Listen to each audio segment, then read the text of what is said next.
नाज़रीन, सिविल अस्पताल ठट्टो जे gynae ward में वियम दौरान एक औरत सकीना ऐं संदसि 9 ॼावल मासूम ॿार डॉक्टरियाणियुनि ऐं अमले जी मुबैना गफ़लत सबबि फ़ौत थी विया आहिनि। उन हवाले सां तफ़सील ॿुधाइण जे लाइ असां टेलीफ़ोन लाइन ते मौजूदु आहे SS न्यूज़ जो रिपोर्टर तनवीर ख़ासकेली।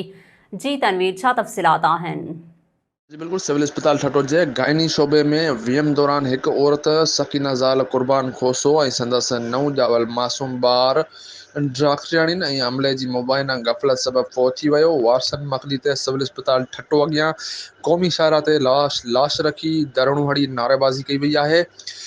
साहिब खान खोसो, मोहम्मद बख्श खोसो, कुर्बान खोसो ऐं ॿियनि जी अॻुवाणी में लेडी डॉक्टरनी ऐं अमले ऐं अस्पताल जो इंतज़ाम संभालींदड़ मर्फ NGOs जी इंतज़ामिया ख़िलाफ़ शदीद नारेबाज़ी भी कई वई आहे।